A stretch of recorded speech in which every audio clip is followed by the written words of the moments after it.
Here's Rex with the latest Petanque Points podcast with news, views and rules from around the world. It's a huge and really mixed bag today, so settle in for the ride of the week. We've got visitors from New South Wales, Tasmania, the UK, as well as our home ground. Handy hints, more of the 7 sins, rules and etiquette, and we look at how dangerous our game really is. Plus more on Petanque Points.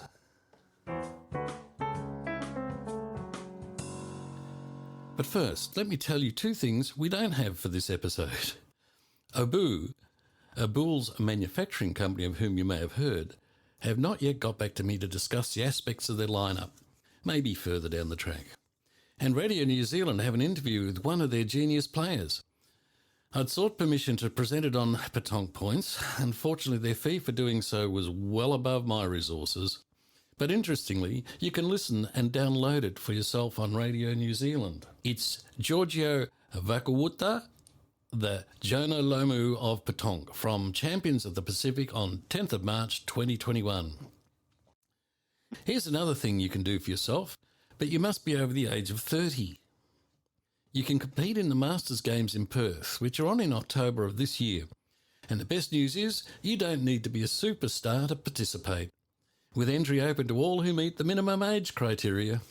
That's a few of us.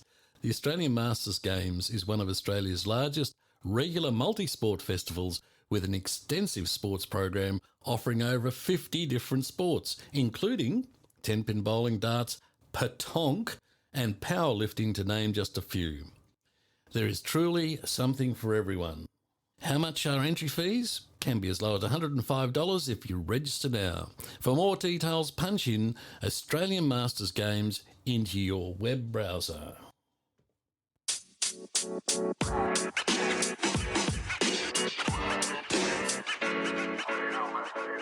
Some of the great features with playing petanque is the games you play, the people you meet and the food you eat. It seems Eastern Suburbs have got this together and taking it to another level. After seeing their weekly blackboard menus on Facebook, I was motivated in finding out more. So I called and spoke with Deb Rotter, who was generous in sharing the following. My name's Deb Rotter. I'm from the Eastern Suburbs Petanque Club. How long have you been with the club, Deb? 20 years. Don't think I want to come up against you in any competition then. Maybe. Deb, the reason I'm calling is that on the Facebook page of the Eastern Suburbs Petanque Club, I come across these blackboard menus of what looks like really interesting meals. So much so that I'd like to come up there and actually get some of that. It looks really good. It seems to be a regular sort of thing. Can you tell me how it's come about? How do you do it? Do you do it on a roster system? How good is it all? Yes, well, it started out because in daylight saving our time, the Bowls Club on a Wednesday night do the food, and we decided when they don't play bowls on Wednesday nights in winter, we would cook meals, and we asked for volunteers, guest cooks, and you put your name down on a roster and you make your meal, and you can do it by yourself or you can get it. A couple of people can do it, and it's just a good way of the whole club sitting down and eating together, and the camaraderie has grown from there. Yeah, I bet it has. When you do that, obviously you have to order in advance, otherwise your guest chefs or cooks won't know how many meals they need to provide. Well, that's a bit of a conundrum. We don't do that. Right. We start the season off with a committee barbecue, and then we gather information. We cook between up to 25 meals. Wow. Then we cover for that many people, and if other people come along, well, we just have to stretch it a bit further. But, yeah, we don't do a thing where they ring in. How many of your members are cooks or put their hands up to do the cooking? Well, we have probably a dozen different ones. Mainly the girls. There are a few of the gents that get up and do it. Lexi and Marcus, the boys do the barbecue, and we have a committee barbecue. So, and then it's just all the other girls usually, apart from that. Yeah. How many members have you got in your club that normally come along and play or come along for those nights where you've got the meals on? Well, anywhere from 20 to 30. Well, that's a big deal. Yeah, it's that depends on whether it's a really cold night too. Some people don't like to come out when it's real cold. and raining. The menu obviously changes all the time, or do you have particular members that cook lasagna and that's what we're going to have tonight? Or is it different every night? It's different every week because different people, like you say, have skill sets in cooking different sorts of food. So we get quite a mix of it all. We get French food. We've got a few French members that cook, and we get Lexi did lasagna. He's Greek man, and he does spanakopita as well, which is really nice. And yeah, people just do what they like to cook, and everyone comes along. Yeah, sounds spectacular. And do you have a sommelier, a wine advisor that suggests which wines you should have with them? I know we have a few members in our club that think they are those people. Oh, very good. They'll tell you what to drink. And the meals, are they done at the end of play, or do you play 2 games and have meal time and play another game? Oh, well, the club's open and people can come along from 6 o'clock onwards. Mm-hmm. We generally have the meal between 7:15 and 7:30 to give, because some people, are working people and they Sure. come and cook the food, so it takes, a while to get the food prepared. So. Your piece has lighting then, obviously. Yes, we're fortunate that we came into the sports club as the bowling club was diminishing, and we took over one of the bowling rinks, so we have the bowling lighting over here. Right, oh, excellent. We have very good lighting. We even have some of the bowlers come and play petanque when it's there's no bowls on Wednesday nights. So we've got some joint members from both clubs. That's excellent. It just shows that petanque is really the way to go. And these bowlers know the error of their ways and they should come across. That's really fantastic. I'm very pleased to hear all about that. And I've got to make sure that I find time to be able to get up there at some stage to be able to taste some of these wonderful menu items that seem to be up there all the time. We have Naz and Rick cooking this week. I don't know what they're cooking. We only find that out on Tuesday, and then we put them notice out to all the members to tell them what it is. Right, okay. And then the following week, Marcus is doing his green Thai curry chicken. Yeah, I'm salivating already. I really need to be able to get out of my 25k lockdown and get up there, I think. I thank you once again for all of that and look forward to catching up with you and the club at Anna, and particularly those meals. All right. Okay. Thanks very much, Bev. Take care. Thank you. Bye-bye. Bye now.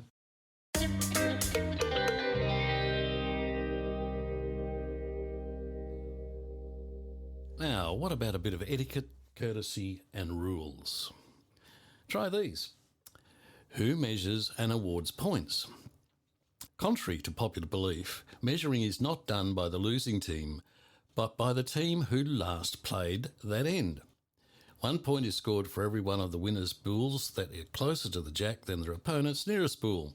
The other team must stand well clear and not intervene while measuring is taking place. Oh, yeah. However, at least one player should be watching to make sure no bull or jack were moved. This team may then check the measuring, getting an umpire if necessary. Standing in the wrong place. When your opponents are playing, you must stand off the piste at one or the other end and not move or distract. Specifically, you must not talk when a player is in the circle. This next one may test you. It's not easy to find an answer and it may spark a little controversy. So I went to the top and put the question to PFA Chairman of Umpires, David Shaw. David Shaw. I was hoping you'd forget. Sorry. No, it's Rex from Podcast Points here. We never forget. Oh, yes, we do. David, I had a query and I wondered if you could help me. The query is, if I'm playing a wonderful game of petanque, beautiful Melbourne afternoon when you're not locked up inside, I'm playing a game against another team and we're halfway through a particular end and the other team asks me, how many bulls do I have left to play? Am I obligated to give him an answer? Is there a rule to that effect? This is a very tough one. Like a number of fundamentals in the game of petanque, there are some things that are actually not written into the rules that we assume are just parts of the basic game. I'd suggest that if I was umpiring and I came across this situation, I would say quite clearly that there is no written obligation of a team to disclose how many balls they have left. Therefore, it is up to the team playing to always count and understand how many balls have been played. I would also, however, point out Article 38 of the rules, which concerns lack of sportsmanship. Those who show lack of sportsmanship can be excluded from the competition. Ooh. Now, there is no definition in the rules of what sportsmanship is, of course. If I was officiating, and I'm trying to imagine a situation where this would occur, if I was officiating and you had teams that were not cooperating like this, I would simply start by saying it's up to the team playing to satisfy themselves about the number of balls played. End of. If I thought it was being particularly vindictive, I might consider Article 38, but that would be a bit of a long stretch. So the answer is always count your balls and always count the opponent's balls. I think that was answered beautifully. Have you thought about going to Canberra? Careful now. So fortunately, I'm outside the ring of steel where I am, Rex. So it's all right. I'm not in the inner unclean part of Victoria. Yeah. Thank you. Yes, thank you. Everyone hates a Victorian. Yeah. That was very good, David. I honestly did wonder whether there was a direct answer to it, but it makes sense that there isn't. It also makes sense about etiquette and good sportsmanship. Oh yeah. So etiquette certainly comes into it. Good sportsmanship comes into it. Neither of which are, encoded strongly in there. Exactly. They're not tangible things as such, are they? They're not. And therefore, they're the sorts of things that you bother umpires with. Well, that's why you're paid so highly for the position you're in, of course, isn't it? That's right. I'd forgotten about that bit. Thanks for reminding me. Well done. Well, look, that's excellent. Really, David, I really appreciate that. Thank you very much for that. And glad I made you had to scratch your head about it a little bit. I'll scratch my head. I've just had another query from a state umpire in another part of Australia, which I'm now going to have to reply to. And it's a curly one, and he knows it's a curly one because he's asked on forums over a period of years, but I won't go into that either. So once I said he gets a different answer out of me.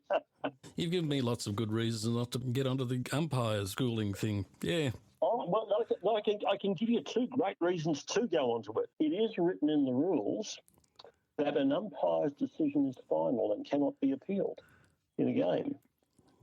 That's a lot of power. It's a lot of power. And if you feel and know you want a lot of power, then an umpire potentially is it. And even if there are other umpires also officiating, they cannot overrule you. It doesn't matter whether one's a club and one's an international umpire. You cannot be overruled if you've made a ruling. Oh, my goodness. Oh, yeah. Oh, dear. Now, you might never get asked to umpire again, but that's a whole other issue. Oh, dear. The heady world of you elites. God, I'm glad I'm not there. Yeah, as you say, the big bucks, mate. It's the big bucks. That's what it must be. Okay, David. Look, thanks very much for that, and thanks for putting the time into it. Thank you, mate. All righty then. Thanks, David. You take care now. Good on you. Cheers. Bye. Bye. For those that have been following Petanque Poid's podcast would know that we're up to Sin 4 of the Deadly Sins of Petanque by Ray Ager from the Anglia Petanque Association. Today we're covering sins number 4 and 5. Number 4, playing across another game. You have a massive empty terrain with two games taking place. Why does one team always play across the other team's game? You won't get to play in the great terrain in the sky if you keep committing this sin. Number 5, not playing open terrain. Some of these sins are related and some players are multiple sinners. You have a large open terrain, but you only play up and down the same area. Why? You have a large open area, but the terrain is strung into narrow 3-metre wide terrains. Why? The cardinal sin is that competitions, which as we know are often stringed off to accommodate the number of teams. What is very sad is when the final is still played on a narrow marked out terrain when everybody else is finished and the rest of the terrain is unused. In France, the norm is to create a carré d'honneur, a showcase terrain with lots of spectators for the final, usually with a minimum size of 16 by 16 metres. Thanks, Ray. Tune in to the next episode for the next deadly sin. My next guest has an absolute plethora of experience and knowledge in the game of Petanque. Within 5 years of starting to play, he became Britain's national champion. He had a break of 5 years after undergoing major neck surgery, but he's back playing at high levels again, although still undergoing medical treatment. He is the captain of London versus New York team and has been for the last 4 years. Helping to manage and play in the Crystal Palace, UK's biggest competition with over 200 triples registrations and prize pot of over $23,000, he has played and dined with Dylan Rocher and Stéphane Robinet. Teams come to play in the Crystal Palace from places such as New Zealand, Mauritius, Australia, USA, Denmark, Finland, Holland, Belgium, Sweden, Madagascar, France and Lithuania. Among other positions and achievements, he is currently director of the Petanque England Board, and he's also on the Sports Development Group, chairman of the PE Events Group that organises all the big Petanque England events involving inter-regional championships, home nations and titles events. Along with the execs, he sets the competition rules and calendars, amongst other things.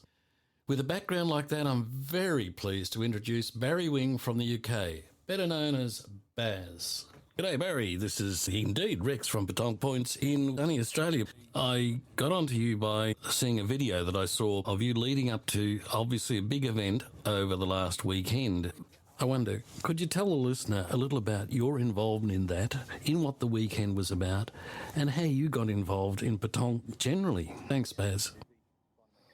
Okay, yeah, I'm Baz Wing. I play in England, and last year I was voted on by the members to be one of the directors of Petanque England.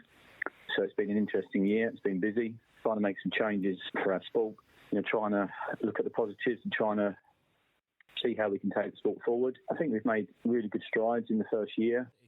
With regards to myself, I've been playing about 40 years now. I started at a young age. I just went with my next door neighbour, didn't know anything about it.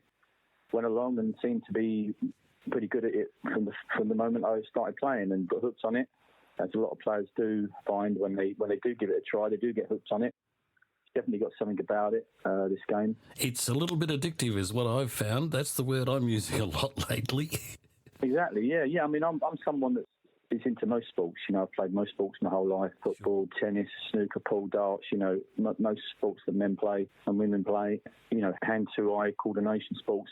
I've really enjoyed, but Petanque's one of those addictive sports that I've really got into and sort of just developed over the years from being a youngster who came into the sport, pushing myself to win national titles and then to develop on playing for England.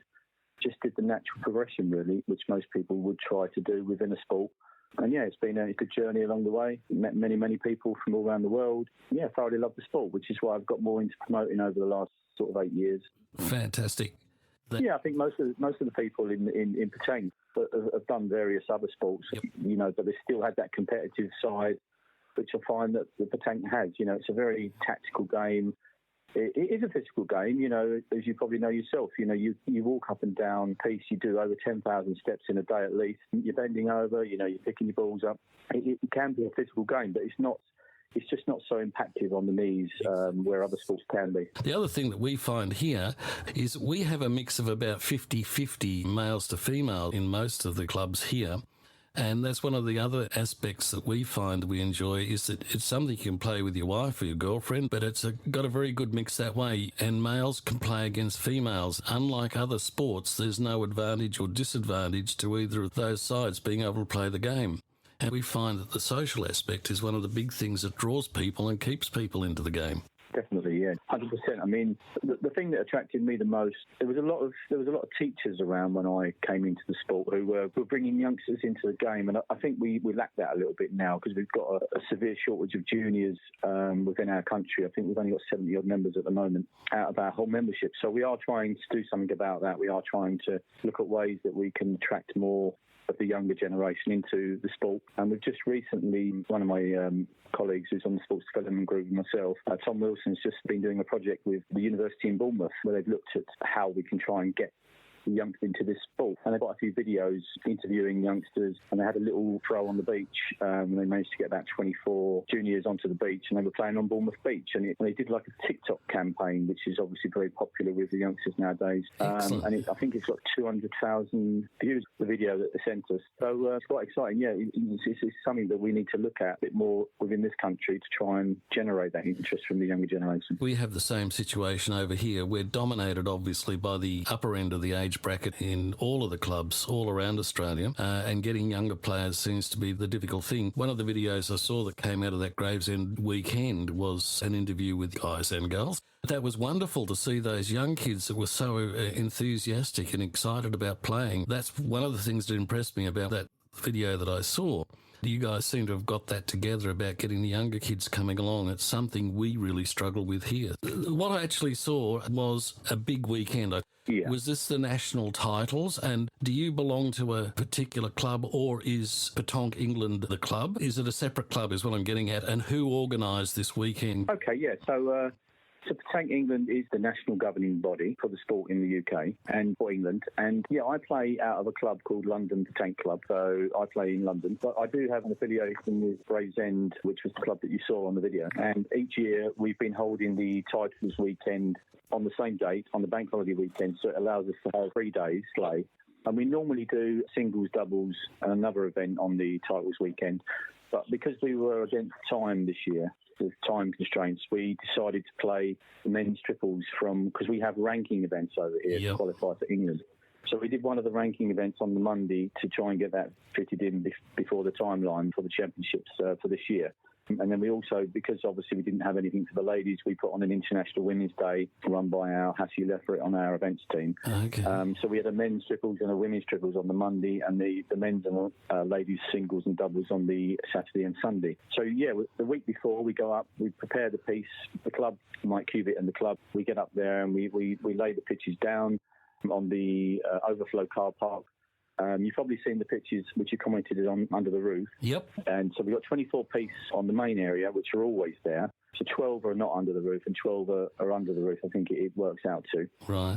Gravesend's a sort of a growing club. It's always been a very popular club since the 1980s, I can remember. And as I say, it used to be, I remember a lot of teachers playing back in the 80s, which used to bring the juniors in. And a lot of those murals on the wall were done by David Baxter and his partner Margaret Baxter. And they went up and they painted all them on to just give it a bit of atmosphere with the event. Very impressive. Yeah. You've got some of the world champions on there, like Bruno, Dylan and that on the walls. And yeah, it just adds a bit of atmosphere to the event. And with the roofing area, it allows us obviously to play when it's raining. And I know we've got plans to develop that further. Mm-hmm. We're looking at putting some curtains around the sides to stop the wind coming in. And also we're looking to do some overhead camera work so we can pan down and go above the action, try and get them on some sort of pulley system. And do you have lighting there too? Yeah. There's lighting there, overhead lighting, so we can play into the evening. And we've got that on a fob system so that we can control that from the clubhouse to turn that on and off.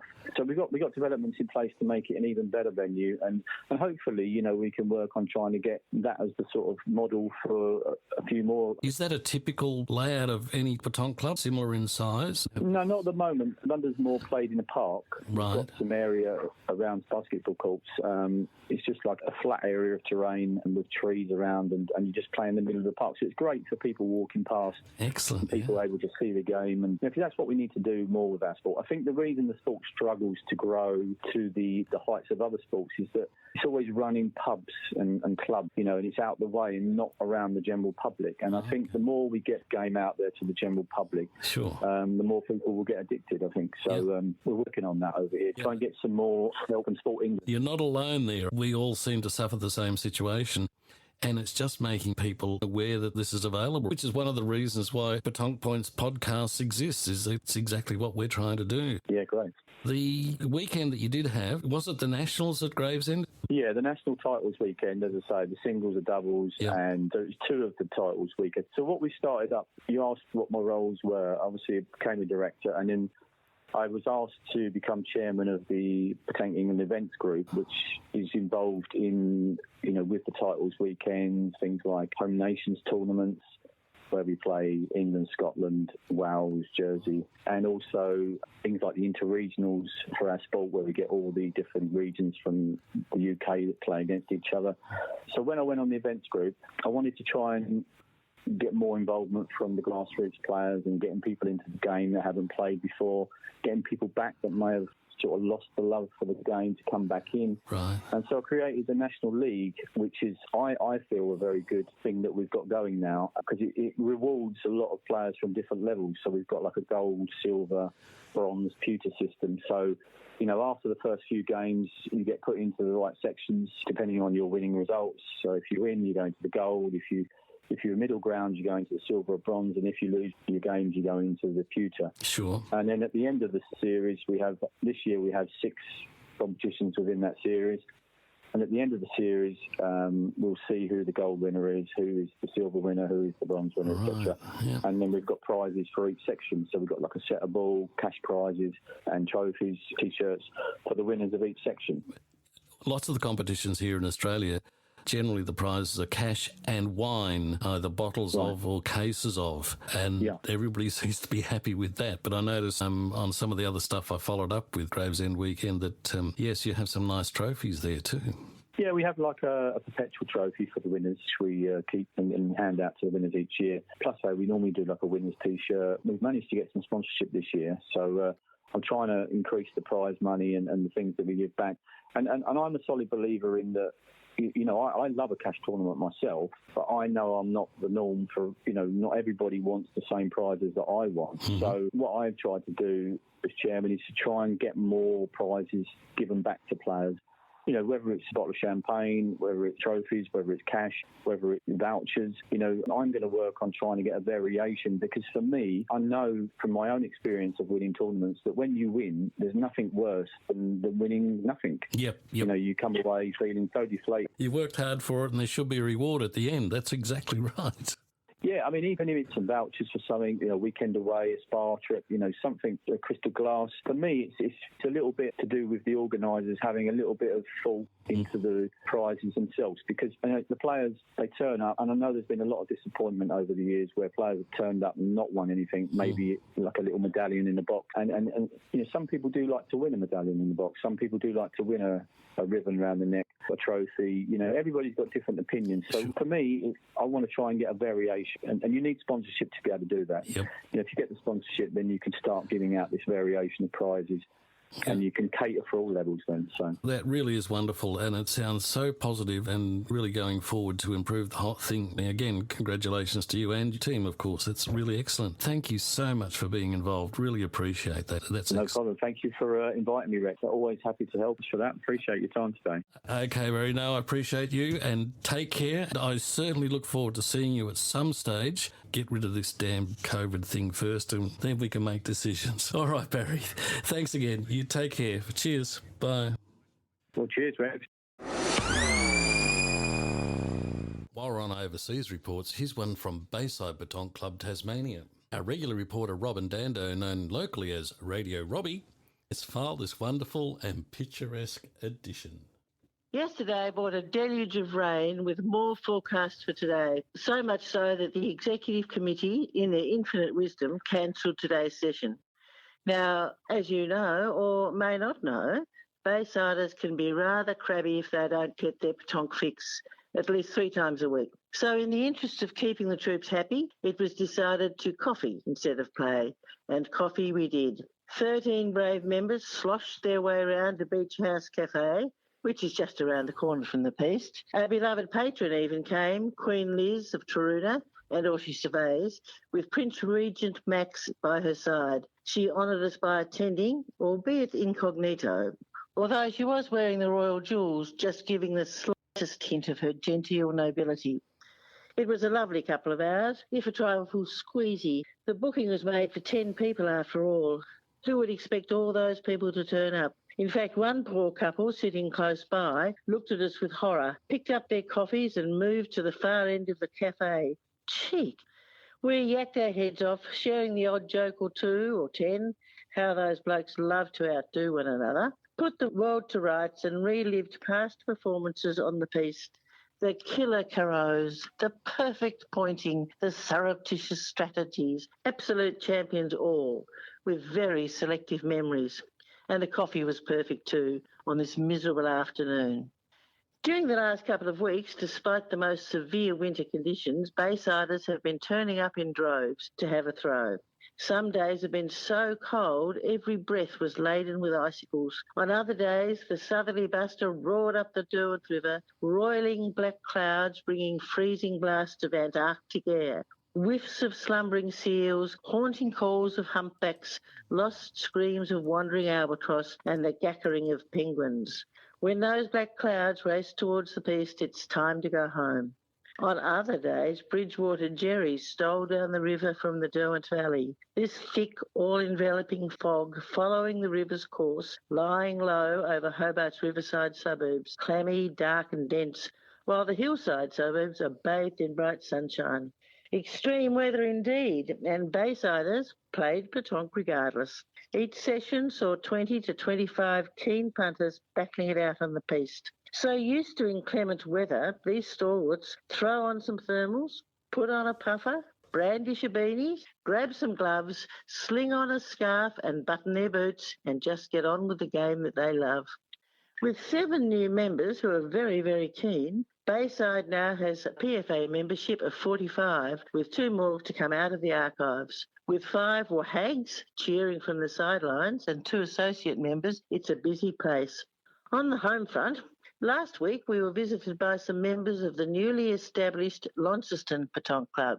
It was great to meet these newer players, a welcome addition to the Tasmanian petanque scene. There was a fantastic turnout by Baysiders, actually wearing their name tags, which is a great surprise. Everyone eager to enter some traditional north-south rivalry. Interestingly, there was another visitor to the piste who did not want to join in the game, just nonchalantly threw a few balls around and had a good sticky beak at the newcomers. Surely not out to do a bit of poaching. Perish the thought. Now, the old guard are beyond themselves with delight as 2 younger Bayside members, just spring chickens of 60, Sue and Anna, had their first go at running a competition at the May Day Melee. Up the workers. They did a fantastic job, managing the draw without anyone taking umbrage, tallying the scores, keeping the crowds around the score table at bay, and playing as well. A big thank you to Sue and Anna, and to Vanessa and Martin, who were there to support them. Vanessa only had to use her schoolma'am voice once, as in, bugger off. Congratulations to Simon for his 2nd big win in a week. Super Simon, bulls of fire. Well done to Jenny, who was runner-up, and to Claire B, who blitzed the encouragement award. And finally, we had a perfect Anzac Day competition. It was a beautiful, mellow autumn day. There was rosemary, camaraderie, mutual support, friendship, understanding, peace, harmony, goodwill, fellowship, and respect abounded. Martin expertly swung the billy for a cuppa, and a delicious afternoon tea was demolished in no time at all. Simon took the competition. Congratulations, Simon. Enjoy the beautiful Goodwill Trophy for the next year. This trophy was given to Bayside by a touring New Zealand petanque group to be used on Anzac Day. Anne was runner-up and Jennifer received the encouragement award. It was Anzac biscuits and beer all round. What could be better on Anzac Day?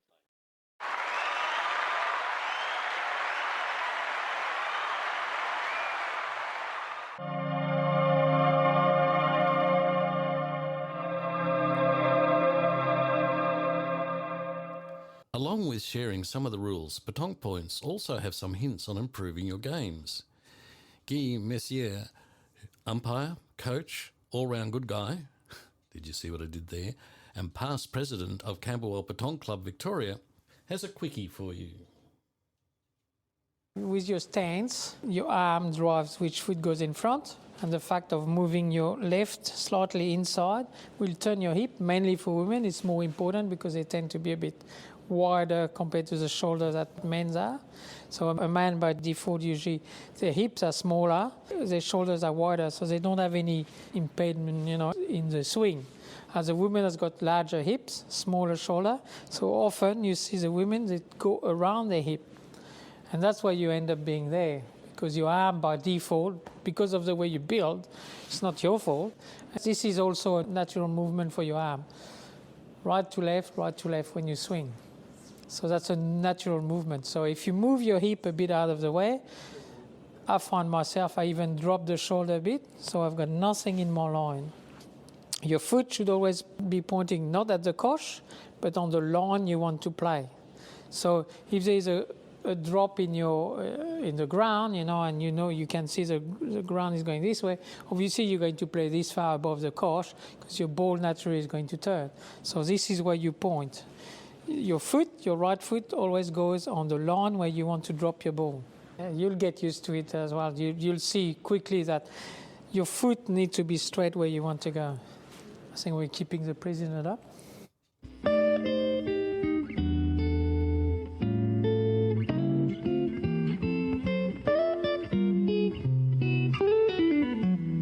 It's getting harder to find content for the Odd Spots segment, but this is what I found from All About Petanque, originally posted August 2012, a dangerous game. As human activities go, petanque is pretty safe. Accidents are rare. You're in more danger crossing the street than you are on a petanque terrain. Here are a couple of exceptions though. Injury by a flying jack. Being hit by a flying jack, un coup de boeuf, is perhaps the oldest recorded type of petanque injury, dating back to the 19th century. Tripping on a plastic throwing circle. This actually happens occasionally, embarrassing, never fatal, but can have very painful outcomes.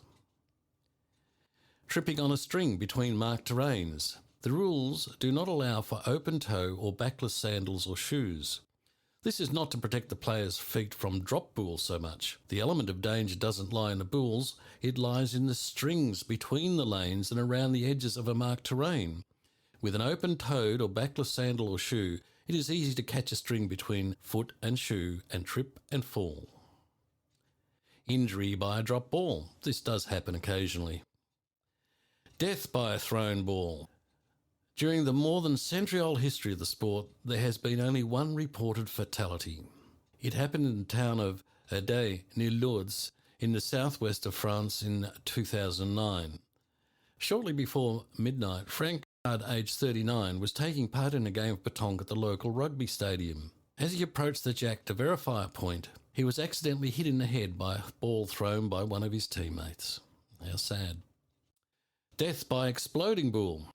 Some cheap leisure balls have been known to explode, and there have been at least 2 incidents in which the ball was heated, exploded, and proved fatal. See episode number 3 of Petanque Points podcast for more details. That's about all we can squeeze in this week, other than I have a homing pigeon for sale. I've already sold it 22 times on eBay. Oh dear, are they getting any better?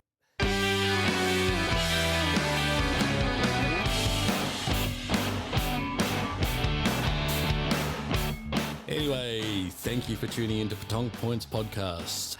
Register for the Masters. Check out the menus at the eastern suburbs. Count your bulls. Stand in the right place. Check out Petanque England.